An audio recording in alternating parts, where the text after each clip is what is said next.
This is a series of talks that we're having with Professor Hasan Mansour about economic growth and economic development.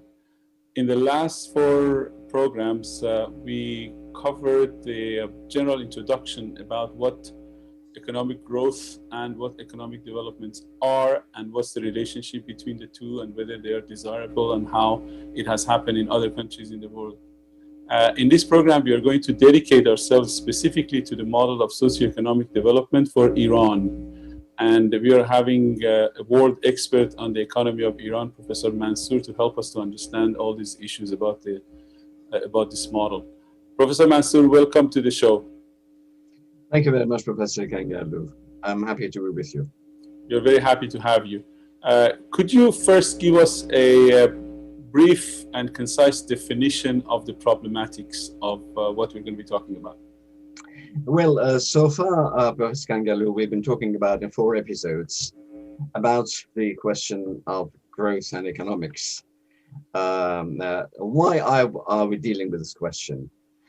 A process in which our nation has entered about 110-15 years ago with the Constitutionalist Revolution. It was entering of an archaic society into the modern world. So great efforts in nationalist scale has been spared in order to achieve this goal. But Constitutional Revolution did not succeed 100% in providing development for the nation. So in a word, I would say it failed. Later on, we have the regime change and the government of the benevolent or not dictator in Iran, Reza Shah, and his efforts to modernize the country. We did achieve certain stages of modernization and economic growth. But again, development as defined, we could not achieve. Again, I would say we failed in attaining the goals of development. Later on, we have some 37 years of reign of Mohammad Reza Shah, who in different phases of his governments, lenient or hard dictatorship, introduced lots of measures for economic growth. Growth was achieved, but development was not fully achieved. Again, I would say, looking back and summing up, that all these 3 efforts have to a great extent failed in attaining the goals of development. So this becomes a question, why are we failing? What is this that we want to achieve? So this is our problem. In order to do that, we study Iranian economy, Iranian society, and look at other nations, see how they have done. But this is the problem we are at, that we have been trying to achieve development, but we have so far failed. The final stage, which was the new regime of Islamic government. This regime had some strong points that dictatorships didn't have. It started with the populist movement, popular support. So those who believe that the role of the populace is a determining factor in providing development would have expected that this regime would provide development. But no, it is not correct, because to begin with, development was not in the agenda of this government at all.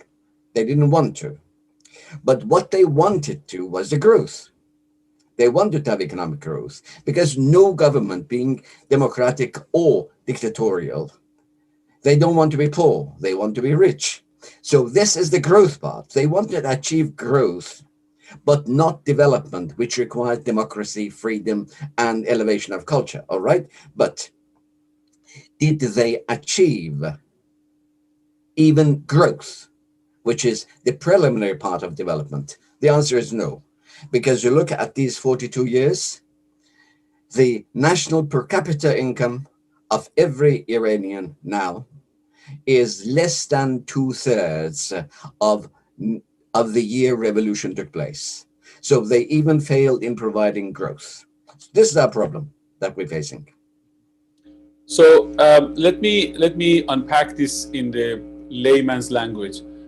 Is it true to say that growth is really a simple fact of the rate of expansion of the economy, but between the growth and development exists the policies and the politics of the country? So growth can happen at the government level, but development has to happen at the people's level. And if there is not a direct flow of resources and revenues from the government to the people, something that happens in democracies, growth cannot translate into development. Is that an accurate assessment and summary of what you said? Well, the idea is quite accurate, yes. The point is, growth takes place within the same structure. It deepens it, but the structure doesn't change. So economic structure, social structure, and social norms, to a great extent, they remain intact, but productivity increases, some technologies improves, and we get more outputs to inputs. So this brings about an increase of GDP. But development requires something much deeper. And the question is, historically looking back at it, the nations who have achieved development, they have first ordered their houses before they embarked on the road of development. So look at tens of examples. Europe, England, Germany, France, Russia, China, to a great extent, all of them, they have ordered, China is a different example which we have dealt separately, but they have ordered their houses in terms of reforming the elements which can stop and impede the process of growth and development. They have reformed a religion. So they started the process of their development on the basis of a reformed religion. So Catholicism gave way to Protestantism with all ethics. Ethics changed, aesthetics changed, and the roads to development were paved. While a country like Iran, which starts its process of growth and development in 20th century, end of 19th century, this country has a problem or problems which the other countries who have achieved development didn't have. Because these countries have not dealt with impediments of development. They haven't reformed their religion. They have not laid the ground for Renaissance. And this is a main thing which comes up again and again. So in the middle of the road, hurdles grow and they stop the process. This is what we have felt numerous times, especially at the advent of Islamic Revolution, where growth was achieved. We were kind of at a point of taking off towards development. And then these hurdles became so strong that it stopped the whole process and thwarted it, changed the course. Is it accurate to say that one measure of development is the diversity of the sources of income and the industries that provide the main sources of foreign exchange? For instance, in most of the dictatorial governments and dictatorial regimes, it seems to me that the economy is a single source economy, whether it's Iran or Russia or Venezuela or all the oil producing countries. There is really not a lot of diversity in the sources of income, in the export at least. And one of the reasons that this seems to me that in these countries, mostly dictatorial, I mean, Russia might call itself a democracy, but not democracy with this Western standards. Still, in spite of the fact that it has a very well-developed industry, at least aerospace industry and the military industry, and probably pharmaceutical industry, but still oil remains to be the #1 source of income for Russia. And that seems to be the trademark and the signature of all the dictatorships, that they don't allow the kind of freedom and the open society that results in the flourishing of all the human resources and that can really thrive and produce diversified sources of income. One area that really is of interest to me is the entertainment industry. That, you know, in the Western world, entertainment industry is a thriving industry and a big industry, but none of the dictatorships have been able to establish an entertainment industry that's capable of producing, generating foreign exchange and revenues, major revenues from export of the products. And it seems to me that there is some kind of a measure of development in the diversity of the sources of economic revenue. Is that accurate? Yes, you're right. You've raised numerous questions. A comparison of socialist systems with the market systems will totally different, simply because they had different definitions of wealth. Say, for example, under Stalin regime, under socialist Soviet regime, the wealth originated by definition from heavy industry, and the producers of that wealth were the workers who worked in those industries, and it was the living labor, in contrast to dead labor. The dead labor is the labor which is crystallized within capital, the structures of capital. So according to Marx's definition, it was the living labor which produced the surplus value. This even brings about the change in their accounting, national accounting system. In a study of national accounting that we know in the West, they had the system of balances, which mean the material balances.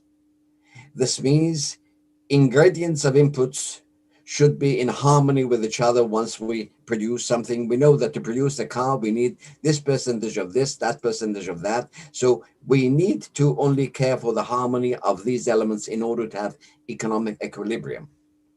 In their national accounting, we did not count services as productive. So your job as a professor of physics, mine as an economist, a nurse, a pilot, a computer scientist, a teacher, a police, they were by definition called parasitic. So they were not part of GDP. Their market was not market-oriented. Their production was not market-oriented. So there was always, without exception, great deal of disharmony and disequilibrium in the markets. It means goods which came into the market, they were not sufficient, or they were more than sufficient and they were wasted. There was no market system. So that becomes a different cup of tea to deal with Soviet economy. But yes, it is correct that diversification of production is a rule. The more grown economy becomes diverse, and it becomes a network of technology. Even the science and technology today grows as a network. It means that once you have your discoveries in MRI, it also affects economic research. Mm-hmm. We use the same techniques. So any field of science feeds other fields of science. So it becomes a diversified economy. But I think these are the secondary questions. Mm-hmm. The primary question is, do we have a basis for industrial society? For industrial society, we have a culture, norms, values, which beds for that industry. To be industrious, we need industrious people, very hardworking, meticulous people, and a system who observes and regulates that meticulous production. This historically was achieved in Western society. You read any great theoretician in this field, after Reformation was achieved. So under Catholicism, it was not possible. Look at the Islamic countries. More than 1 billion people in about 40 and odd countries. None of them have become industrial. They may take branches of industry and imitate it, try to emulate it, but they haven't become industrial societies. Industrial society requires industrial man. Industrial man requires hardworking, conscientious workings in which work itself is called as a merit. Production is defined as the aim of life. So this society was created after Protestant ethics took over in Western countries. So we need some background fundamentals, foundations for it. On the foundations, then we decide which system we have. The problem that we face in Iran is, well, we have a basis to start, which is mixed, which means we have some elements of modern world in the system, but we have some elements from the archaic world which would stop and impede our growth. Otherwise, we would not have given way to Islamic rule of the clergy after having experienced some 50 years of growth. No, we did experience growth. We did achieve growth, but at the height of our growth of 11% for about more than a decade of growth, we gave way to the slogans and populist mottos of Mr. Khomeini. So we stop there. So this is the main thing. Yes, we need for development, we need some basis, and our problems is in the basis because we do not have the cultural norms and values for that society because we haven't gone through Renaissance and Reformation, which we've got to deal with it parallel to our industrialization, which makes our task much more difficult than the task of the, say, British industry. Very well. So with all of this, we can go back to continuing our discussion about development. And at this point, let me ask you whether development is a necessity, is a must, or is a choice? Why should countries want to develop? Well, this is a very interesting question. Yes. We've really got to decide about it. Do we really want, having a look at our history, that we failed 3 times. Now, do we really want to achieve development? We've got to know what is that we want to achieve. The costs we pay are immediate. The fruits we expect are far-fetched in the future history.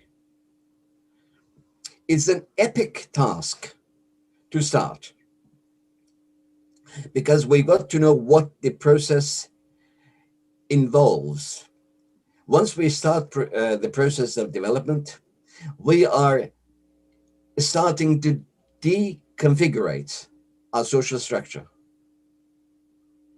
Once we start deconfiguration, then we get disharmonies and disequilibria, which will creep into our system. Let me give you an example in order to clarify this. Iranian population has been about 9 million, around 9 million, for about a century, 19th century.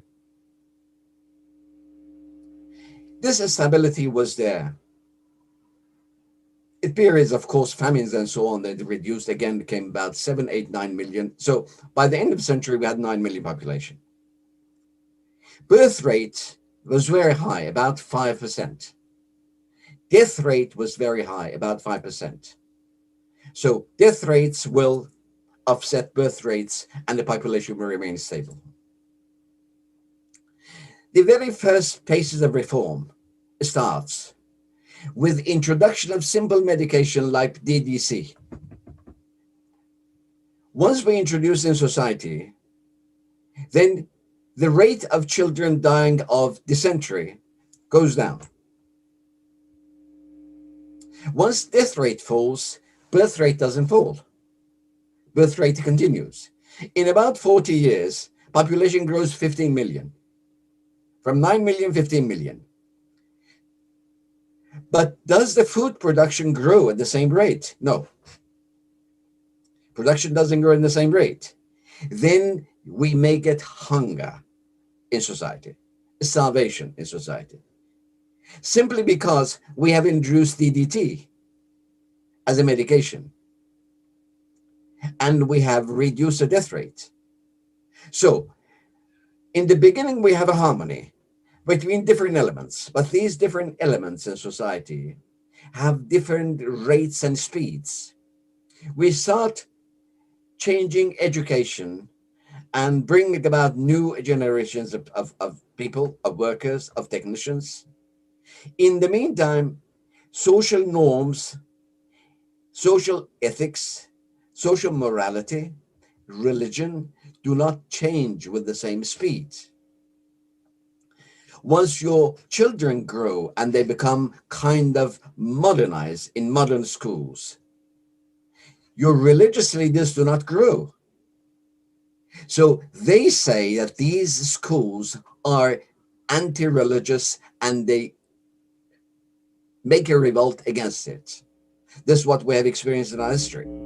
So this kind of divergence would bring about great deal of problems. Well, sociologists have studied this problem. For example, George Gurvitch studies about 7 lines of different times in society, which are not of the same speed. And this causes divergence once the process of growth starts. So any leader in development must be aware already what the problem is involved and how we are going to deal with that. Planning. Say, for example, another example, and I stopped answering this question. Industrialization starts in Iran by assembling foreign products in Iran, car industry, and so on and so forth. New workers are required, and they come from mostly countryside. Countryside people come, about 4 million people arrive in Tehran alone, and they become slum dwellers. The question is why? Because the speed of absorption of these workers in the industries around Tehran is not comparable to the speed of their immigration from the countryside. And once they arrive them, we haven't built the necessary institutions. Housing is not adequate for them. Schools are not there. And social institutions to provide culture and leisure for those people are not there. This is why they become slum dwellers who are potentially a prey for the populist propaganda. So the only cultural institution for them becomes mosques and the vulgar films. And this is why they become an army against the industrial process which has started and leads to revolution. So these are the kind of disparities that any leader of development must be aware of before starting.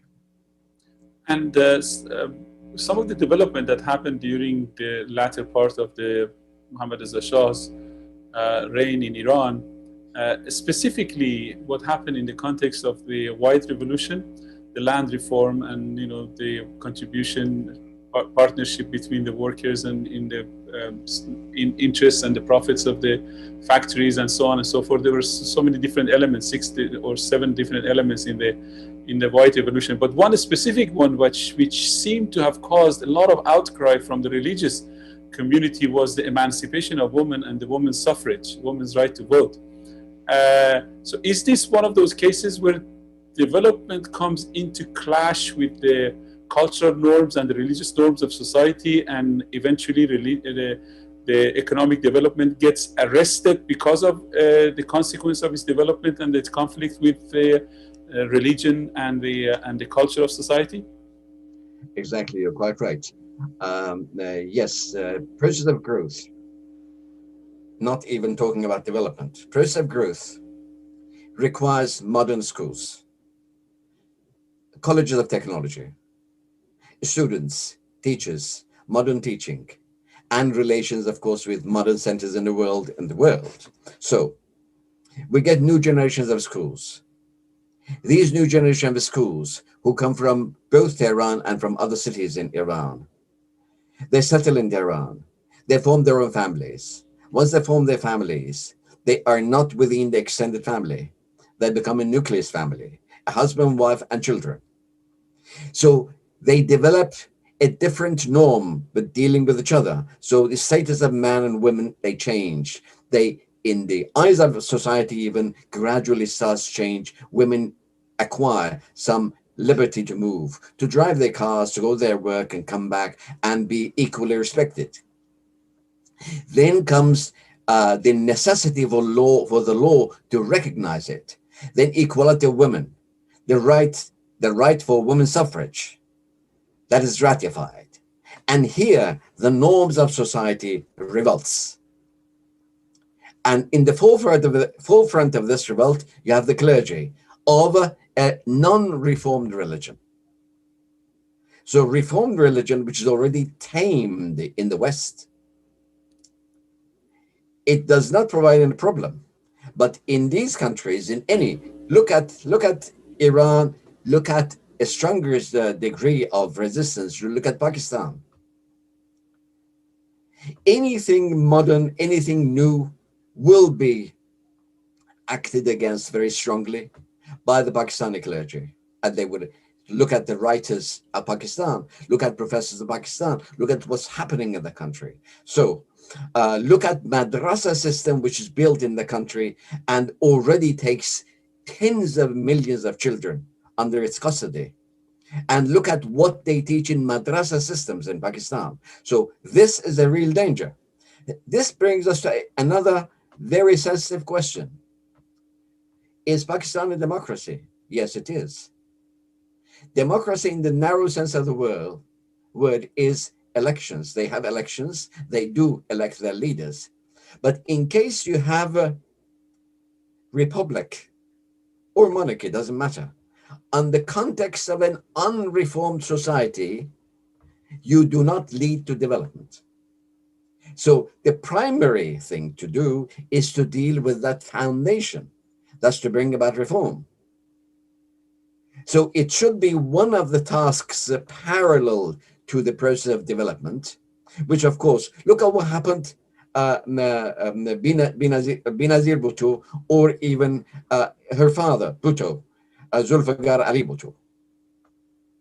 Those were the representative of modernization for Pakistan. They were both killed. So this resistance can be very aggressive.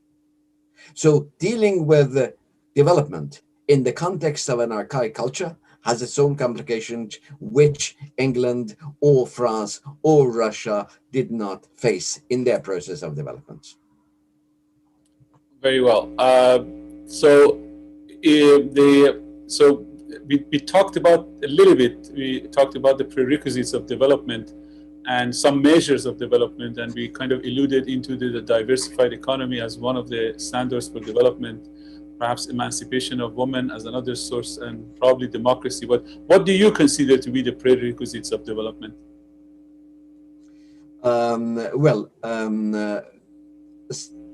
We've just mentioned that once we want to embark on this road, we've got to see that it is a difficult process, costly process. Costs are already to be made. Returns are in the future. But it is a legendary process. It's an epic moment.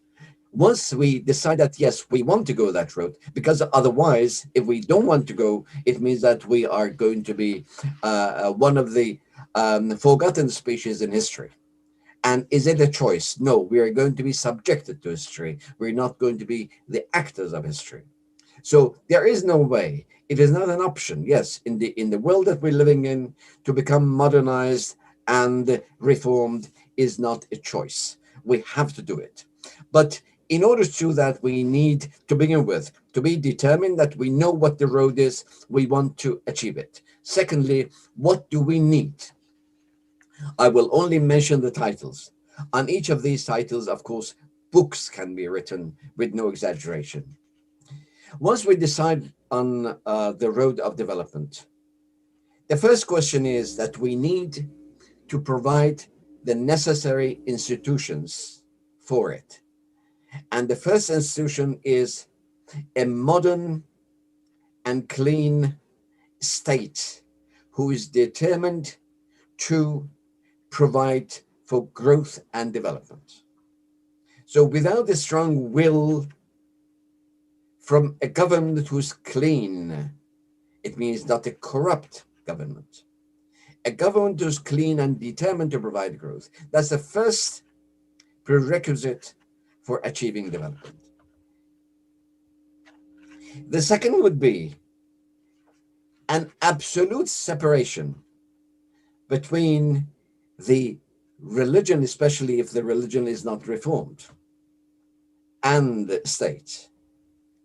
This is the first stage. The first stage was called secularism. The second stage is being laïque. But I'm not talking about the preliminary stage of secularism. It is absolute separation between state and religion. And of course, this means religious people are free to have their religion. No interference in personal freedoms. But religion has no way in the law books or institutions of government. So that's what you consider. Go ahead. The next one, which is going to be implemented and must be implemented parallel to it, is a clean and modern judiciary. Without judiciary, without a modern judiciary, which is the guarantor of rights and contracts, you do not have the growth. In any country which achieves development, you have a clean judiciary system. So to separate judiciary from religion and to keep it clean, active, and quick and cheap enough accessible to people. So to defend their rights and to enforce contracts. Then we need some infrastructure. Infrastructure of roads, railroads, networks, internet networks, and all the rest of it. Without which national capital would not exist, and without national capital, capital formation for enterprises will not be possible, and without capital, production will not take place. So this is the basis of it, and it has got to be provided by the governments of the country. Then we need a legal network or a virtual infrastructure, a legal infrastructure of incentives for investment. Of course, it comes with safety, security of investment, and a system of clean market which makes investment profitable. And government has got to be the guarantor, and judiciary has got to be guarantor of the contracts. In order to make the country a haven for investment, for national investment and international investment, in order to reap the benefits of comparative advantages in the world. This is, any country is doing it, even China is doing it. An imminent reform of banking system and monetary system. This becomes the most necessary in a country where the banking system has been corrupted and paralyzed. So it is a must to provide a monetary system which really works and responds to monetary incentives. Once you have money market, once you have a market in which the rates of interest are determined in the market, the rates of your exchanges determined in the market. So we need a banking system, a monetary system, which responds to monetary incentives of central bank. Otherwise, central bank becomes totally useless, as it has already become.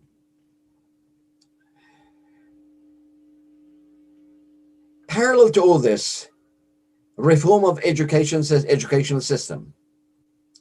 We do have a strong infrastructure in education, elementary schools, secondary schools, universities, but the quality is deplorable. Quality is deplorable. We have studied it, and I was among the members of Swedish Ministry of Science in evaluating Iranian degrees, in which we realized we made comparison, we provided data banks in order to compare what an Iranian engineer knows about compared to its Swedish counterpart, what Iranian doctor, dentist, philosopher, sociologist, and so on and so forth. There are great many things that they do study and they're totally useless. Waste of energy and time. They're not counted. You teach them what lots of jurisprudence, and there's no use comparing to an education system which is effective and goal-oriented like the Swedish one. It doesn't count. Even you come to concrete fields like a dentist. I remember that once, now it has changed, of course, it was decided that an Iranian dentist is equal to the second-year student in Sweden. This was deplorable. So we need a total reform of this education system. We need a reform of social media. We have a strong backbone of media in Iran, yet media do not exist in lack of freedom. We need freedom, equality, responsibility, and correct judiciary. So to make them responsible, but to leave them free. Then an open economy to the world, so that we can have access to the markets of the world and take the benefits of comparative advantages that our economy has. And finally, we require the mobilization of all sources of ideas and thoughts like think tanks, creation of modern think tanks, which can provide lots of information and models for our economic growth and social development. So these are some of the institutions which are necessary, and any leader of economic development process must be totally aware of these requirements. So in your opinion, if this recipe that you just listed for development is at the disposal of a government like the Islamic government in Iran, and at the same time they are confronted with this existential threat of being overthrown violently by their population as a result of the economic mismanagement, why, in your opinion, they are not implementing these very simple recipes to at least save their own heads? The question of vested interests and structures. In the society and economy, it is not the will of the individuals which counts, but the institutions which stabilize and set norms. These institutions which grow parallel to the growth of in the case of Iran revolution, they have their own vested interests. So once we talk about incompetence, and everybody mentions that the government has been very incompetent, but they have not been very incompetent providing their own wealth. They've taken care of it, using all the means. Here we come to another interesting question. The question of the micro and macro in economics. It is not necessarily concomitant, necessarily the same. People, a group of people, some groups of people may gain, a majority of people may lose. The contradictions between micro and macro are very, very glaring. And even conceptually, it's a different story I cannot enter in this talk, but it requires, I've written separate articles on it. There are things in it which micro means household companies. Hundreds of companies may grow, as they do in Setad Ejrai. There are hundreds of companies, and they grow and they become multimillionaires. But does it make national economy rich? No, they make national economy poorer. So once you have these vested interests, and the vested interest is backed by a partial power of the government, I call it partial because the power which has got to be the power of the nation is not the power of the nation. It is the power of a group of ruling elite, of the revolution guards, of the security, and they take care of their own interests. And this is why they cannot adapt themselves to the requirements of national interest and even provide security for themselves. They provide their own good, their own interest, but running the peril of national dissent. Well, in that regard, they've been doing a very good job. They've created tremendous amount of national dissent, and they've highly mismanaged the economy.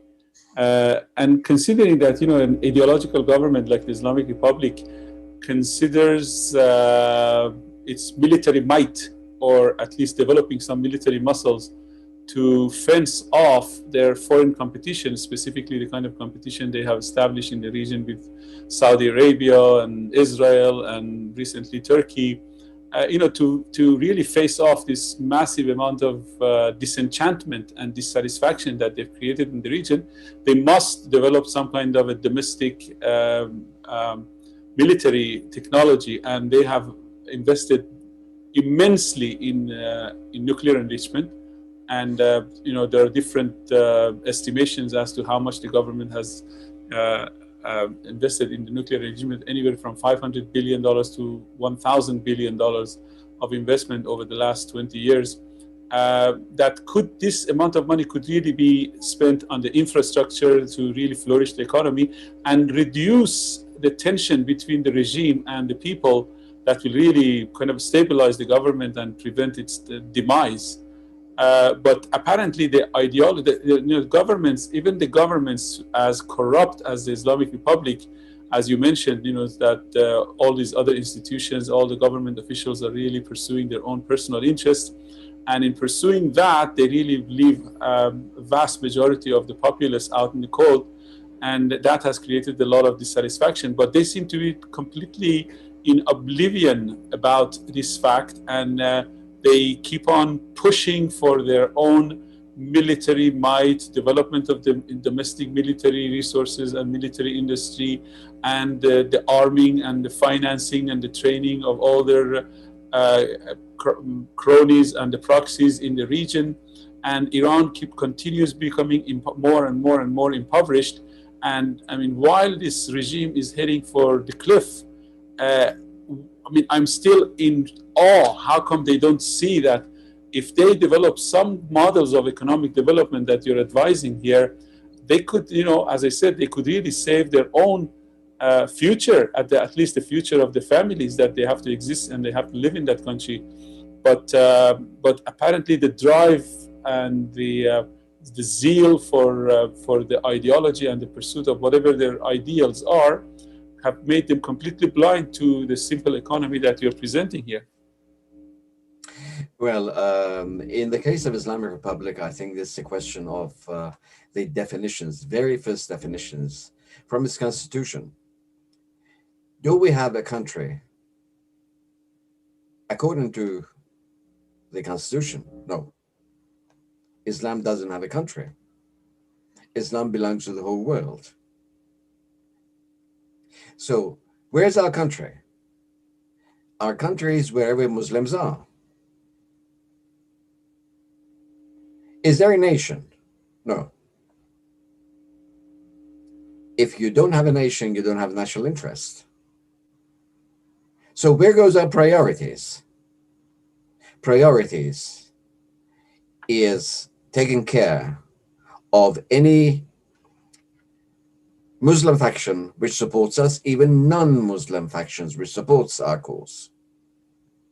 That's why we spread into Yemen, Lebanon, Afghanistan, and Syria, and so on and so forth. Africa, Latin America. the question of priorities. How do we define our priority? Well, in order to reach those areas, of course, you need some military might. That becomes your priority. And then, how to deal with the dissent inside? Well, if you cannot reform and satisfy, then you can suppress. So suppression becomes the main tool. And once you step on that road, every measure you take invigorates your previous stance, and you become stronger in suppressing people. You become more determined in suppressing people. So this is the wrong path which starts, and of course, it changes the field into a tug of war between the will of the people and will of the rulers, which are the rulers of a part of the people.